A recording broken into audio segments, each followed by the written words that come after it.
దేవుని మాటలు వింటున్న ప్రతి ఒక్కరికి యేసు ప్రభు వారి పేరిట శుభములు, వందనాలు. ఈరోజు మనం మాట్లాడుకోబోయే అంశం యూదా రాజ్యాన్ని పరిపాలించిన రాజుల పేర్లు. యూదా రాజ్యాన్ని పరిపాలించిన రాజుల పేర్లు. మనందరికీ తెలుసు, సమైక్య రాజ్యాన్ని 3 రాజులు పరిపాలించారు. మొదటివాడు సౌలు, తర్వాత దావీదు, తర్వాత సొలొమోను. సొలొమోను పరిపాలించిన తర్వాత ఆ రాజ్యం 2గా విడిపోవడం జరిగింది. యూదా రాజ్యంగా, ఇజ్రాయేలు రాజ్యంగా. 10 గోత్రాలు ఇజ్రాయేలు రాజ్యంగా, 2 గోత్రాలు యూదా రాజ్యంగా విడిపోవడం జరిగింది. యూదా రాజ్యాన్ని పరిపాలించినది 20 మంది రాజులు పరిపాలించారు. 22గా 343 సంవత్సరాలు వారు పరిపాలించినట్టుగా, 930 బీసీ నుంచి 587 బీసీ వరకు వారు పరిపాలించినట్టుగా మన చరిత్ర చూడగలం. దినవృత్తాంతుల గ్రంథంలో కానీ, రాజుల గ్రంథాల్లో కానీ ఈ విషయాలు మనం చూడగలం. ఆ రాజుల పేర్లు మనం ఒకసారి తెలుసుకుందాం.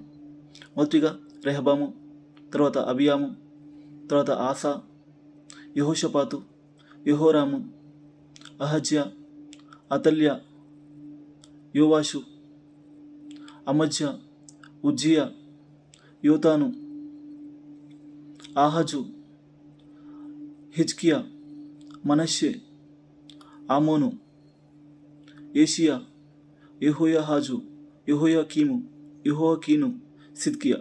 ఈ 20 మంది రాజులు 343 సంవత్సరాలు పరిపాలించినట్లుగా మనం బైబిల్లో చూడగలం. Thank you.